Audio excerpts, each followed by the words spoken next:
Ignition running. Liftoff. We have a liftoff. Hello and welcome. It is Eric Erickson here on Atlanta's Evening News on WSB. Next 2 hours, we've just got a cavalcade of stories. You're not going to want to miss any of it because there's a lot to catch up on with the Memorial Day weekend. The president's tweets and more, including the emergency spending package, or I shouldn't say emergency spending package, the disaster relief package. Very interesting to see so many of my friends here in Georgia attacking one of my very best friends, who happens to be a congressman from Texas, Chip Roy, who filed the original objection last Friday. I played the audio for you of what he said on the floor of the House of Representatives. And today, Thomas Massie redid the objection. Other Republicans coming to the floor as well, and now that Chip's done it. I want to walk you through that. Also, big day in the Supreme Court. Clarence Thomas just unloading on eugenics and abortion. The phone number here, 404-872-0750, 1-800-WSB-TALK. We'll get to the ethics investigation into Stacey Abrams. Going to be a big deal. The way they're acting, you can kind of tell they know they're responsible for something that's going to get him in trouble.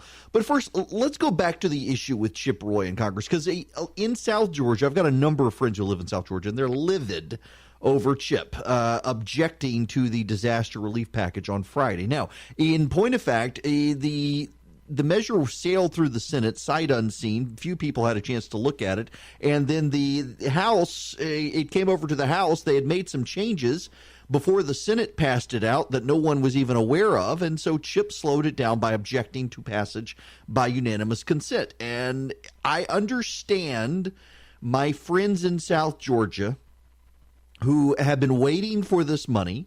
It looked like it was a done deal.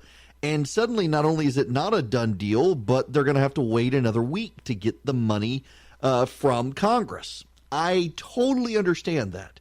And to some degree, though, it's very interesting to me to see friends who are deeply principled on the issue of limited government. And yet when it comes to their money, they've decided that, that they're in the right. And it doesn't conflict with their principles because they need the money. This is a legitimate use of government. And I've got friends who aren't in South Georgia, not in a disaster relief area, and they say, wait a minute, we're willing to support the money. And in fact, most of the Republicans, save for a few who are objecting, are people who will ultimately probably support the passage of the legislation because they do recognize that South Georgia, Florida, Alabama, and other areas do need the disaster relief, including Puerto Rico. Now, what all of this is about, maybe I should back up and just review very basically for you. South Georgia has a lot of devastation still regarding the hurricane that sailed through last August. What was it, Michael, I think? Right before the election. And I guess it was October of last year. And if you go down to South Georgia right now, you will see a lot of crops that are failing to recover. You'll see peach orchards and pecan groves that are in ruin.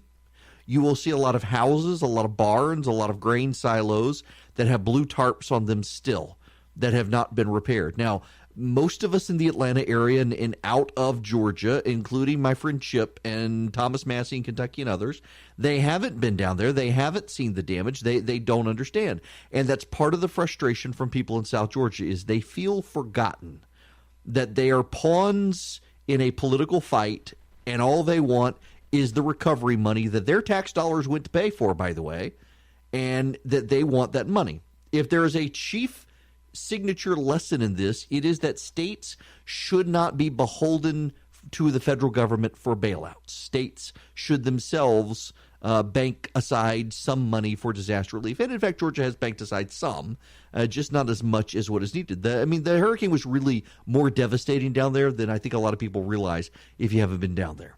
And so these farmers are very, very upset with my friendship. And I got to tell you, when I say my friendship, I'm not, a lot of people in politics will say, I went to dinner with this guy one time, so I'm going to refer to him as my friend. No, when I go to Texas, I stay with Chip and his family.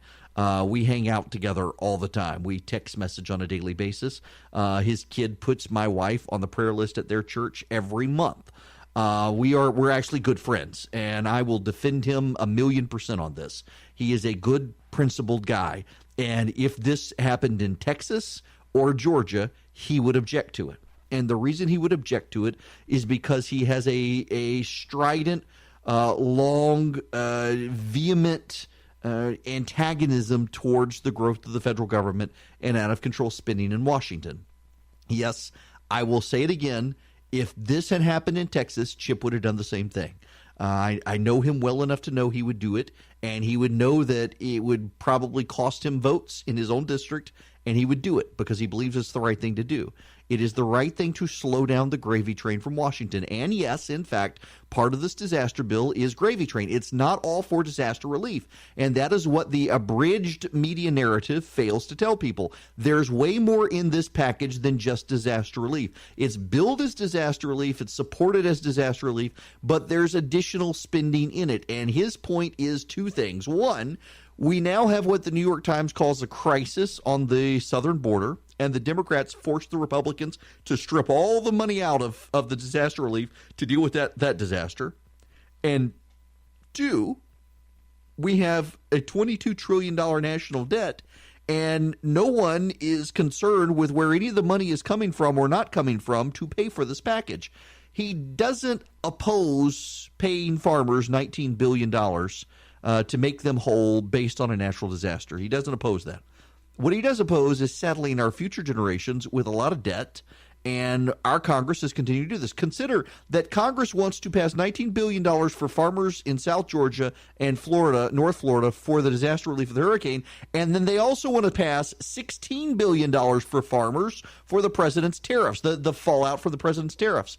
At some point, we got to figure out why are we spending all this money? And also, by the way, again, this is worth noting, and it's completely lost in the media narrative, that a lot of the money that's in this $19 billion disaster relief package is not actually for disaster.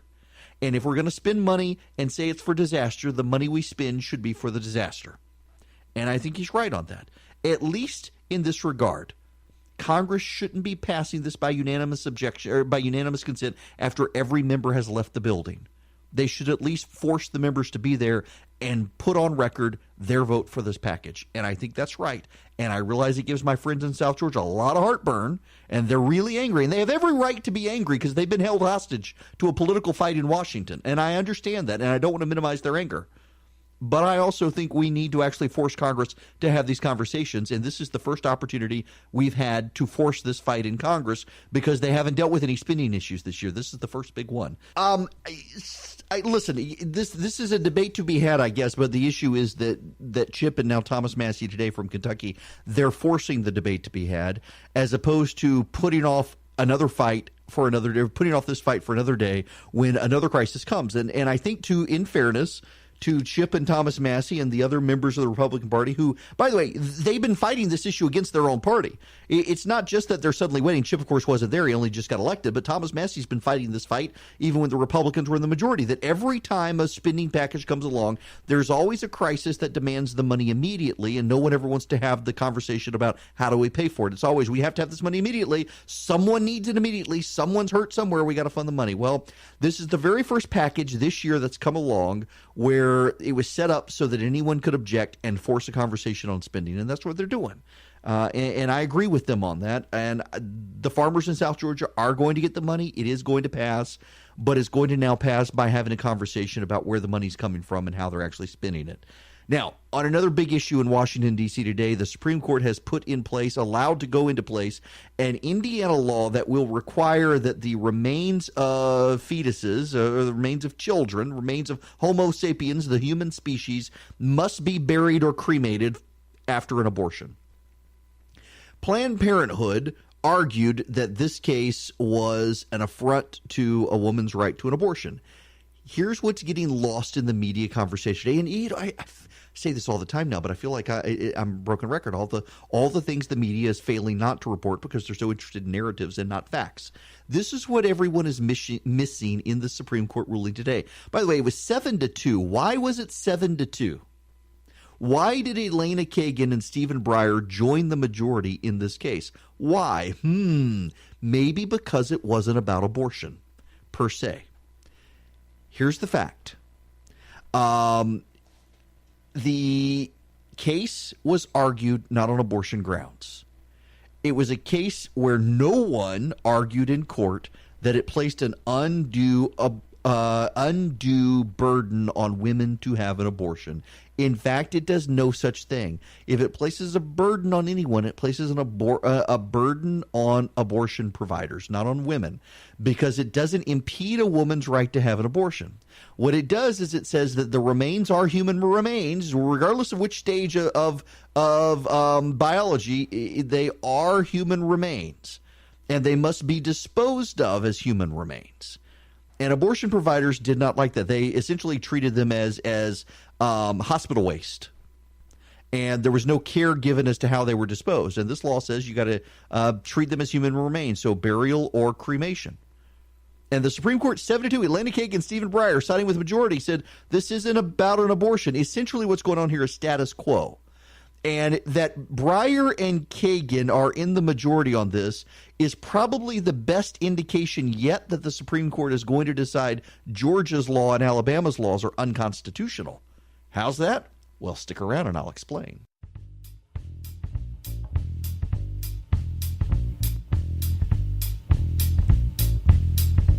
The phone number here, 404-872-0750, 1-800-WSB-TALK. I got to tell you guys, I am a big fan of the North Georgia mountains, and I think that the North Georgia mountains do not get as much attention as, say, people in Georgia want to go up to the highlands, and I got a ton of friends at church who all have homes up in the highlands. I don't make enough money to afford a home in the highlands. One day I want to make enough money to get a house on Lake Burton, though. But Blue Ridge and Blairsville and that area, it is beautiful.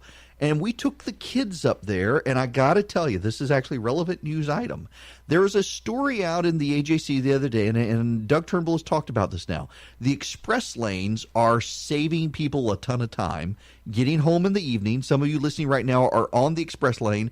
Others of you are looking at the people on the express lane enviously because you haven't got your sticker to get on the express lane. And every time I talk about this, a couple of malcontented souls email me angrily that their tax dollars paid for this road, they should be allowed to drive on the road. And actually, that's not actually true. The way the bonds were financed to be able to pay for these, the toll revenue is going to go to pay for them. It's not your run-of-the-mill tax revenue. So I have people who call them Lexus lanes, and they email me angrily whenever I talk up the toll lanes. I'm a big fan of toll lanes. I wish we had more toll lanes in the state.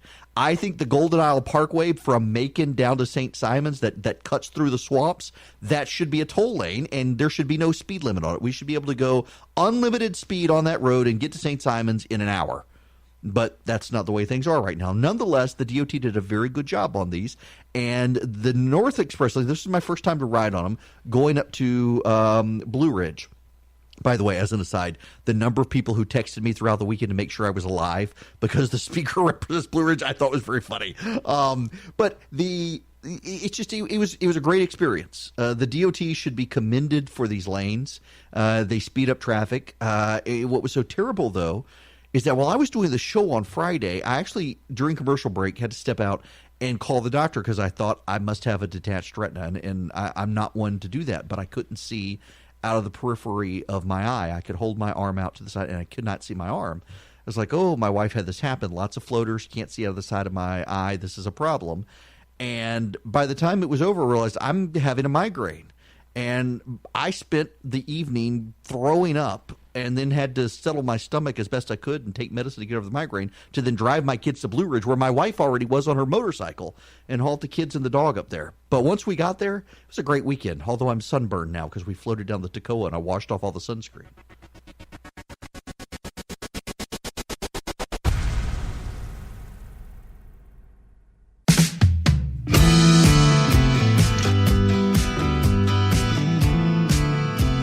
Welcome back. It is Eric Erickson here. I left you dangling with a tease that I never got to, largely because of the clock. I only had about a minute and a half, and I didn't want to break this in on why I think the Supreme Court today is signaling they're going to declare Georgia's fetal heartbeat law unconstitutional. And I think, by the way, there's a prevailing consensus among people that probably is the case. Not necessarily those who support the law, A lot of those who support the law really think they dotted all the I's and crossed all the T's to make the law constitutional. But that's in a world where when you read the Roe versus Wade and then the Casey decision, you work your way backwards based on what they said, and you build a law around the concerns of the court that can restrict abortion.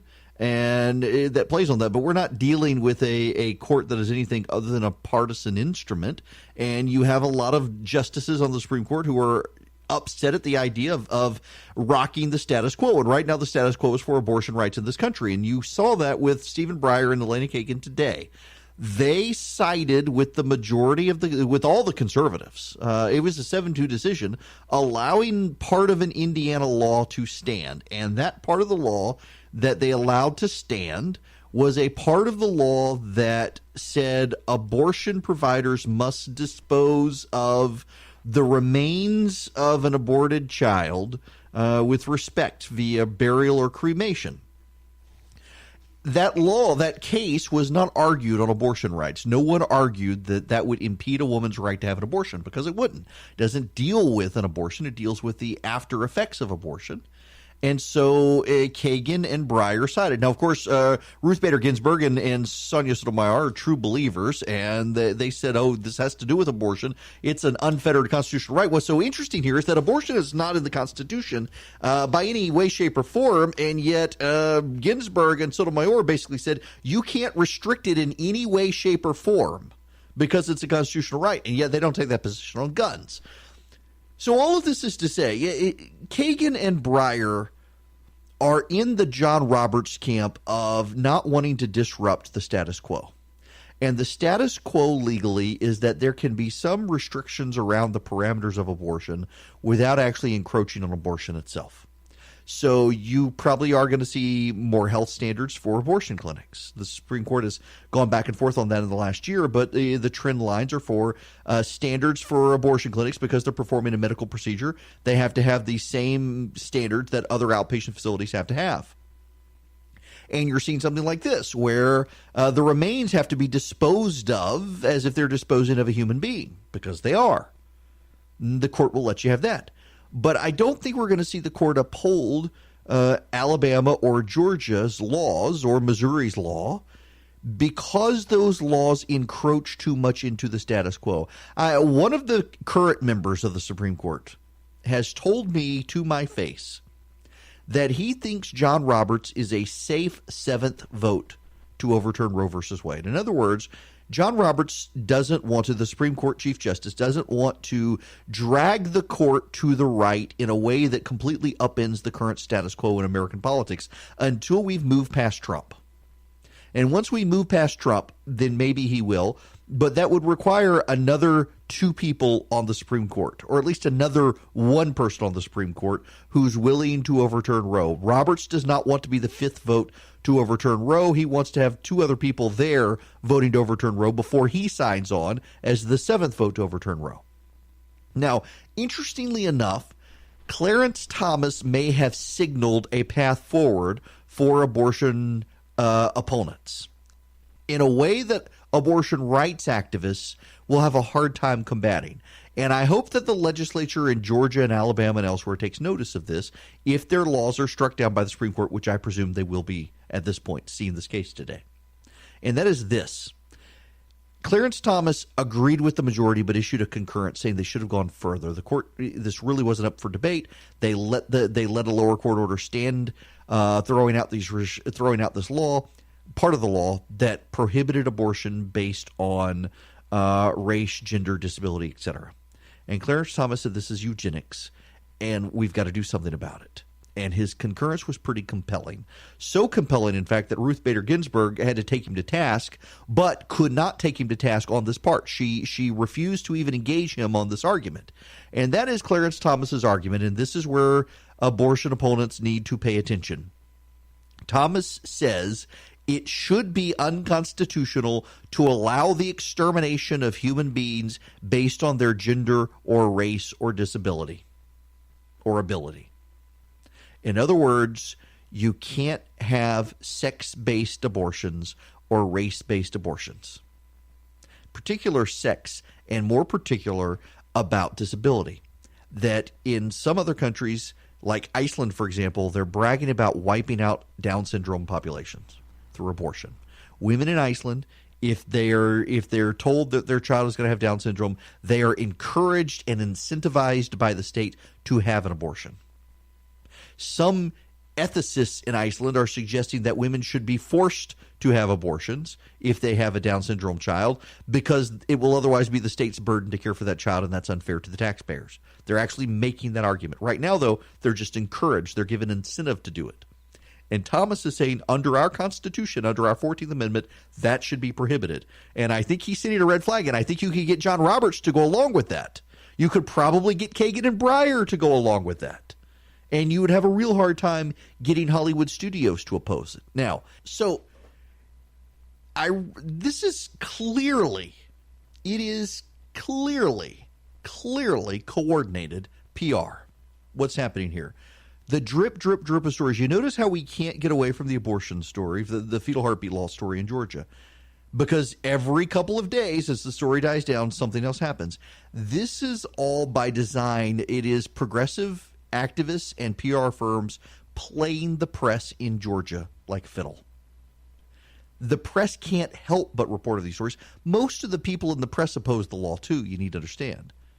Georgia and nationally, most members of the press oppose this law because most members of the press are to the left of the American public on abortion. You don't have to believe me, believe Pew Research. One of the best pollsters in the country has shown people who identify themselves as reporters tend to be on the left on this particular issue. And so they can't help but joyously report on the news that some other Hollywood studio possibly is going to walk away from Georgia. But what is the actual news story? That Netflix isn't doing anything. That's the actual news story. Netflix is doing nothing. Netflix is sending a press release to a Democratic PR firm to circulate in the media to say that if the law goes into effect, Netflix will reconsider what it is doing. That's it. So if the law goes into effect, Netflix will reconsider what it's doing in Georgia. Not that it will stop what it's doing in Georgia, but that it will reconsider what it's doing in Georgia, and in the meantime is giving some money to the ACLU to fight the law. That's it. That's all that's happening. This is a PR effort. I mean, the drip of these stories. Folks, you don't go through news cycles where the story keeps going. The law was signed weeks ago, and now every 3 or 4 days you get another story about another Hollywood studio saying, if the law goes into effect, we'll reconsider what we're doing. These stories are being dribbled out over time as a partisan effort. The media is willfully reporting these, dutifully reporting these, I should say. And it's all designed for the 2020 election in Georgia. That's what this is. It is a PR effort organized by Democrats using the media that is already against this law to help further their cause. Members of the media are just being used as pawns, in some cases willfully and knowingly, to dribble out these stories. Listen, I've done this for a living. I was a campaign operative for a number of years. I can see that one of these are coordinated when every 4 to 5 days you have a new story that comes out that allows the media to take a new angle on the story to keep the story going. That is a professional operation at play here. That's what's happening. And you should understand that what is the story today? That Netflix is doing nothing. And that's not what the media is telling you. What the media is telling you is what the PR outfit knows the media will tell you, is that Netflix is saying that if the law goes into effect, Netflix may consider doing something possibly, but makes no guarantee or promise, which is the status quo. Nothing's changing. And you wouldn't know that from the way the stories are being reported out there in the press, nationally or anywhere else.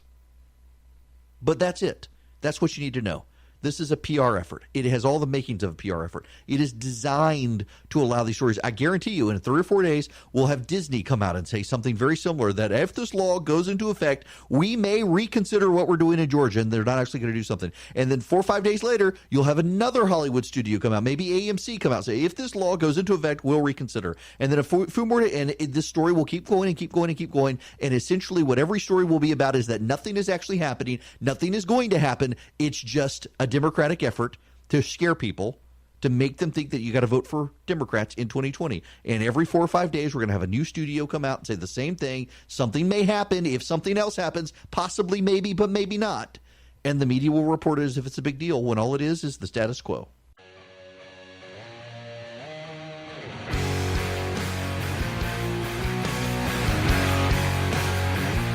It is Eric Erickson here. Your phone calls, 404-872-0750, 1-800-WSB Talk if you want to be part of the show. Stacey Abrams under investigation by the state of Georgia. The State Ethics Commission. Of course, the Democrats are saying it's a partisan witch hunt. Of course, they're saying it is Brian Kemp using his tools to harass Stacey Abrams. But they're also admitting there are problems in their denunciation of the investigation. I want to spend some time with this investigation. You know, I was an election lawyer in Georgia. I dealt with campaign finance. I was also an elected official in Georgia. I know the disclosure rules in Georgia. There have long been questions about Stacey Abrams, and it looks like they're catching up to her, and her campaign and the outside groups are all screaming in ways they wouldn't be if there wasn't a there. And even Democrats believe there's a there. I'll tell you what I know, even from talking to some Democrats. Right now, though, I got to tell you, I know some of you are worried about this because I've gotten the emails from you. What are they going to do? You'll recall the tragedy of Notre Dame burning. Well, the French Senate, I forgot there was a Senate. I just thought they had a president in France. The French Senate has passed a law that the president of France is not allowed to rebuild Notre Dame except to make it look like it did. The president of France had toyed with the idea of modern updates for the times. The French people were outraged by the French president, who wanted an international design competition. And the French Senate say, nope, you have to build it just like it was, and we'll give you the money so you can have it done by the time the Olympics are here in 2024. Good job, French Senate. I'm surprised you didn't surrender.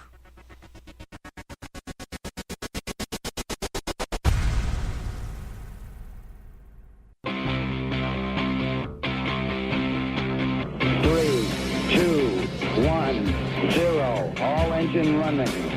Liftoff. We have a liftoff.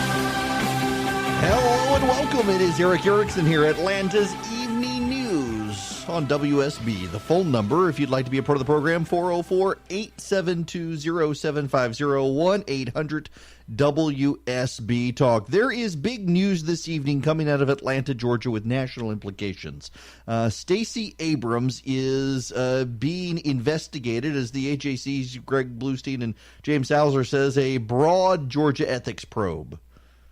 The head of Georgia's Ethics Commission filed a spate of subpoenas targeting groups led by Stacey Abrams and the chairwoman of the state Democratic Party, prompting criticisms he's trying to exact political revenge against Republican Governor Brian Kemp's political opponents. Now, that's what they always say.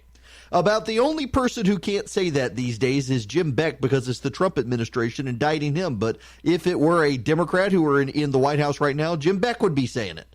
This is what Abrams and Abrams' allies are saying, that this is a political witch hunt against Abrams, except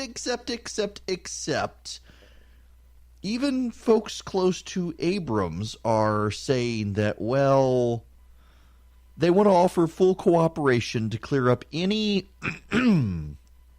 technical violations. Abrams' attorneys, let me just read you this paragraph. Abrams' attorney has vigorously denied the claim and said that investigators have failed to prove any wrongdoing and offered full cooperation to clear up any technical violations. In fact, the head of the State Ethics Commission says investigators intend to present evidence that the Abrams campaign accepted donations from 4 outside groups that exceeded maximum contribution limits from statewide campaigns. There would be your technical violations. They accepted more than they should have. But there's a problem here. This is a larger problem for the Abrams team and for Nikema Williams, the state senator who is also the new leader of the state Democratic Party. Let's go back. Let's roll the tape. That's how things sounded when you rewound a tape, for those of you who are millennials. Yes. You roll the tape back to the year 2014. That's the year Governor Nathan Deal ran against Jason Carter. And Stacey Abrams formed outside groups to do voter registration. You will recall that those voter registration campaign efforts are what led Stacey Abrams to claim Brian Kemp was suppressing the vote in 2018. See, one of the things that happened that the media that's out of Georgia never paid attention to, and God bless the AJC for this, they caught on to it and accurately reported it. Stacey Abrams filed registration paperwork for a whole bunch of people, tens of thousands of people in Georgia, and the information was wrong. So their name did not match ID on a federal database that the Obama administration told Georgia it could use to make sure people were legit. And when the Secretary of State's office under Brian Kemp reached out to those people to try to tell them, hey, your Social Security number's wrong or your address doesn't match right or what have you, those people were nowhere to be found. I mean, all those 50,000 people or so that the Abrams campaign says Brian Kemp wouldn't let register to vote, something like 14 to 20,000 of them were from paperwork filed by the Abrams people in 2014, and the paperwork was wrong. Those people don't appear to exist. And so there have long been questions about what the money went to get that many people registered who didn't seem to exist or have the information so bad no one can find any of those people. Well, those groups lingered out there with money. So you had all of those groups out there. Well, some of those groups fell off and new groups sprung up. You had Power Pack Georgia, an independent group funded by a liberal in San Francisco named Susan Sandler. You had Higher Heights of Georgia, a New York-based organization. Care in Action, which is the nonprofit for domestic workers, co-founded by the head of the Democratic Party in Georgia.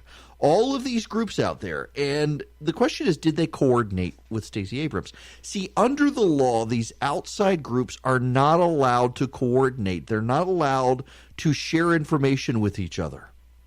Otherwise, they become arms of the campaign. And you can't do that under campaign finance law. See, here's the thing. People have long suspected that, and these are Democrats, by the way. Some of them, I've been talking to Democrats for, let's just back up. So when it was clear that Abrams was thinking of running after 2016, a number of Democrats in Georgia, on the progressive side no less, reached out to me and said, hey, you want to start writing about Abrams, please make sure she's on the national radar with people, because we think she's wasting money from Democratic donors nationwide.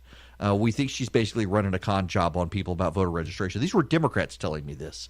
And these Democrats have for a long time suspected that much of what was going on was being coordinated. And you can't coordinate under federal law. For example, let's raise this to the national level. Take a presidential race. Take Donald Trump's race. Donald Trump, as the nominee, can coordinate with the Republican Party because they are basically, he represents the party. But Donald Trump can't coordinate with, for example, an outside Trump group. He can't coordinate with, you pick the conservative group you're thinking of, Citizens United, what have you. The Trump campaign can't coordinate with those groups. The Club for Growth, he can't coordinate with them because they're independent groups. And if he were to coordinate with them under the law, that would mean that they were agents of the campaign. So there's a big firewall between these groups. Now, there are certain ways around it. I mean, you can go out, for example, one of the things that a lot of candidates do is they film a bunch of footage that they have no intention of using. And they put it on YouTube. It's high quality 4K footage that they put on YouTube or Vimeo, and they film all of this. And you know what? You know what it's actually there for? It's for these third-party groups to be able to take this video and use it in their ads. That's what it's there for. I'm not making that up. Go look at Mitch McConnell. Go to Mitch McConnell's YouTube page or Marco Rubio's page or you name it. Those two I know have done this. But there are Democrats who do this. Well, Joe Biden has done it in the past. Elizabeth Warren has done it. You go film this B-roll footage of the candidate talking to people, the candidate petting puppies, the candidate holding babies, the candidate sitting in an office surrounded by people who look like they're listening to his orders, nodding along. And that footage winds up in third-party ads. It's put on the internet. The usage is changed so anybody can use it, and these third-party groups go in, they take that footage, and they make ads. That's how you get around these rules. What you cannot do is call the third-party group and say, hey, we put up the B-roll, go shoot your ads now. You're not allowed to do that. I know it sounds silly, but that's the law. It's ridiculous, but that's the law. And there have long been Democrats in Georgia who have suspected that Stacey Abrams' campaign was not so subtly coordinating with outside groups. And the State Ethics Commission believes that's the case. In fact, what we're also seeing now is there are some nonprofit groups. And if there were nonprofit groups, 501c3s cannot get political. They're not allowed to get political. And if it is exposed in this probe that the chairwoman of the Democratic Party set up a nonprofit to coordinate with Stacey Abrams, well, that's a big federal tax no-no. So this thing could go places if the State Ethics Commission is right. And that is why you have the Abrams camp and outside groups attacking Brian Kemp today, saying this is a sore winner. But, of course, I thought Brian Kemp did actually win. I mean, according to Stacey Abrams, she won. So how is it that the governor of Georgia is investigating herself? I have no idea. But according to her, she won. And this is a sore loser, I guess, Brian Kemp doing this, except that's not actually how any of this works. I realize the Democrats want to believe this, just as the Republicans want to believe it when the FEC looks at a Republican and a Democrat as the president. But that's not actually the way any of this works. It's the way people spin it to their defense. But the reality is there have long, even among Democrats, going back to 2014, there have been Democrats convinced that Abrams was playing fast and loose with the rules to build her campaign for governor, and basically built it on a house of cards that's now beginning to collapse. And now the State Ethics Commission is looking, and people are screaming about it so loudly, it makes you think maybe there's a there.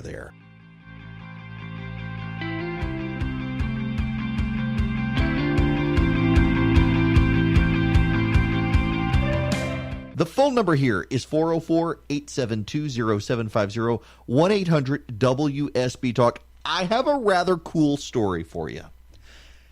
You know, some people say, well, you know, you can't trust the accuracy of what we have in the Bible because it was written by scribes and transposed by scribes, and they can make errors over time. How do we know? Well, we have known for the last 150 years of a series of scrolls in an ark of a Jewish synagogue that was burned.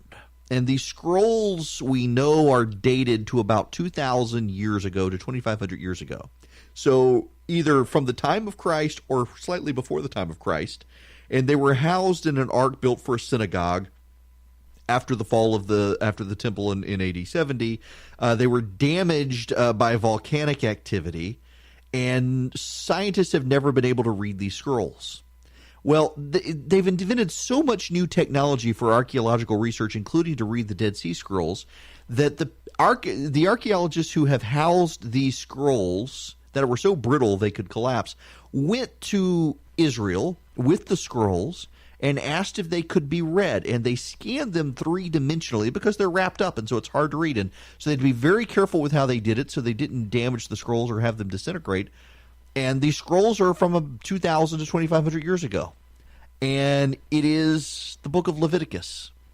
And it is the same book of Leviticus that you and I can open any Bible today and read.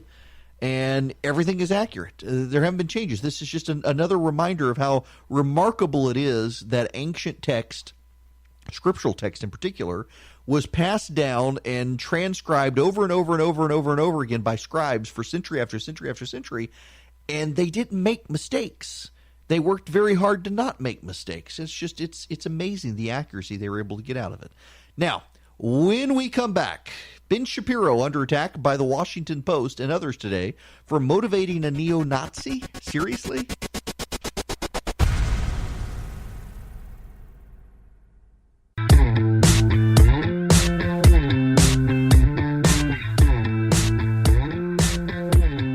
Eric Erickson here on WSB. The phone number 404-872-0750, 1-800-WSB-TALK. You may have heard of Ben Shapiro. I assume you all know who Ben Shapiro is. You may not know that Ben is an Orthodox Jew. I've known Ben, a number of years. We used to speak together at an event down in Florida. Before it became anyone who dared say anything critical of the president wasn't invited anymore, including us. But he had to arrange his speaking based on the Sabbath because he's very, very committed to his faith. And so it's very interesting now to see this situation in Indiana. Nolan Brewer has pled guilty to charges in connection with painting swastikas on a synagogue in Indiana and setting the yard ablaze. He's a 21-year-old man, says he doesn't deserve prison time. In fact, he says he was heavily influenced to become anti-Semitic by his wife, Kiyomi Brewer, throwing her under the bus.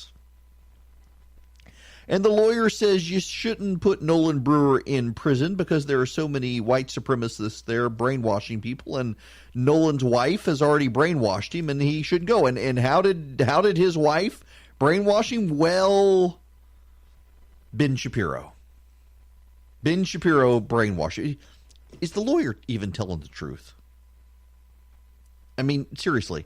The Washington Post, by the way, is dutifully noting this. Let me read you. This is 3 paragraphs from the Washington Post. Brewer's case has found its way into the national spotlight since the ruling, not because of discourse over the length of a sentence, but because of a name Ansel mentioned in his sentencing memo, conservative commentator and Daily Wire editor-in-chief Ben Shapiro. Ansel argued that Brewer's radicalization was heavily influenced by what his wife, who was 17 at the time of the crime, had read online. According to Nolan, she began with right-wing yet mainstream views such as those presented on Fox News. She then moved on to writings by Ben Shapiro and articles on Breitbart News, which bridged the gap to the notorious white supremacist and anti-Semitic propaganda site Stormfront. Nolan bought into the propaganda. Shapiro and other conservative commentators have taken to social media to defend Shapiro's work, arguing his identity as an Orthodox Jew made him unlikely to be the source for his Brewer's anti-Semitic ideals and actions. You think? I mean, the leftists having a field day over this, claiming that Ben Shapiro led a guy to become a neo-Nazi. Ben Shapiro's an Orthodox. Ben Shapiro is hated by the neo-Nazis. Ben Shapiro, when he travels now, has to have security because of neo-Nazi death threats against him. And yet, this is all crazy, and the media is playing this up. Listen to this other one. This is fantastic. Shapiro is a leading conservative voice among millennials, a Harvard Law graduate with millions of social media followers. He has criticized President Trump, but upholds many of the same views as the conservatives who support the president do, including outlawing abortion, repealing Obamacare, I think they call it Affordable Care Act, and cutting taxes. And he previously worked for. So he's criticized the president, but upholds many of the views that white supremacists hold, like anti-abortion laws and what. Oh my gosh, I should say. I'm sorry. The media is willing to do this, but they're not willing to have an honest conversation about something else and something more direct and more relevant. So this gets into how the media is maliciously partisan here, maliciously and willfully partisan. We've got a story. BuzzFeed is running the story. The Washington Post is running the story that basically Ben Shapiro caused someone to become a neo-Nazi because that guy's wife read Ben Shapiro. That's the argument. They're allowing the guy's lawyer to make a sympathetic case for him by blaming Ben Shapiro instead of the guy having to take responsibility for himself. You know where the media has not dwelled on these conversations? What about Floyd Lee Corkins? Floyd Lee Corkins read on the Southern Poverty Law Center site that the Family Research Council in Washington, D.C. Was a hate group that wanted to harm gay rights. So he bought a bunch of Chick-fil-A sandwiches and went to the Family Research Council and decided to gun them all down and stuff their mouths with those bigoted chicken sandwiches from Chick-fil-A. He was stopped by a guard, but Floyd Lee Corkins said he got his information from the Southern Poverty Law Center. James Hodgkinson was also a fan of the Southern Poverty Law Center. He decided to try a mass assassination of Republicans while at a baseball practice. Notice how much time the media is spending attacking Ben Shapiro, an Orthodox Jew, for causing someone to become an anti-Semitic neo-Nazi. But we've never had these same conversations about Floyd Lee Corkins and James Hodgkinson being radicalized by the left. In fact, that's the way it always happens. The media never actually wants to have the conversation about progressives being radicalized by progressive outlets, but they always want to blame people like Ben Shapiro, Rush Limbaugh, me, Fox News, you name it, for radicalizing someone on the right. That's not a bias, and you need to understand that. You're thinking, oh, this is media bias. It's not media bias. If it was one time or in one way, it would be media bias. But this is willful partisanship by the media. Because you've got multiple examples of progressives who are radicalized by the left, and the media covers story. Do you remember the guy who went into the Discovery Channel's headquarters outside of Washington, D.C., shot the place up, held hostages, and the prevailing media narrative while this was going on is that this must be a right-winger who's trying to shut down a faithful climate change organization that gets the story out. And it turns out it was a progressive nut job who was radicalized off of watching Al Gore's nonsense, whatever his video was, and decided that the Discovery Channel was not doing enough and they needed to be punished for not doing enough to help with climate change. The story went away. It went away. Remember the guy who decided to crash the airplane into the IRS in Texas and it turns out he was a communist? Yeah, the story went away the moment it was a progressive. It's always when it's a conservative, the media decides a conservative is to blame. Some conservative mouthpiece is to blame for radicalizing some neo-Nazi. But when it's a progressive terrorist, no, we can't have these conversations anymore. We can't have them. We can't draw false equivalents. None of that stuff. It happens time and time again. And it's always the media refusing to even engage on left-wing radicalization. In a way that here's a story where some guy's 17-year-old wife apparently read Fox News and Ben Shapiro, an Orthodox Jew who's hated by neo-Nazis, suddenly caused this guy to become a neo-Nazi. The whole thing is crap. But you would never know that by reading the media, because the media has fully gone in to being leftist. Think of the stories that you're hearing in the news about Netflix abandoning Georgia. It's not abandoning Georgia. It's not changing the status quo. None of this stuff is happening, and yet the media is all in on, this abortion law is going to harm Georgia's economy. Nothing's happened. Hearing stories about Hollywood producers pulling out of Georgia, none of them actually had commitments in Georgia. You would never know that from the media reports. Like the people scouting for locations in Savannah, they didn't even have a deal yet.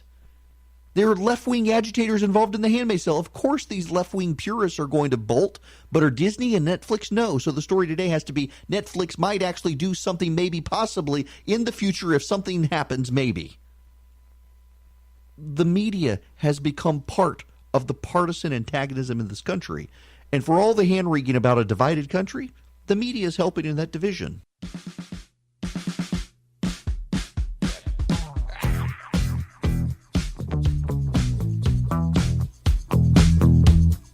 Can we all agree, please, that the North Koreans are awful and a terrible regime, and we would be better off if they were wiped off the face of the map instead of coddled?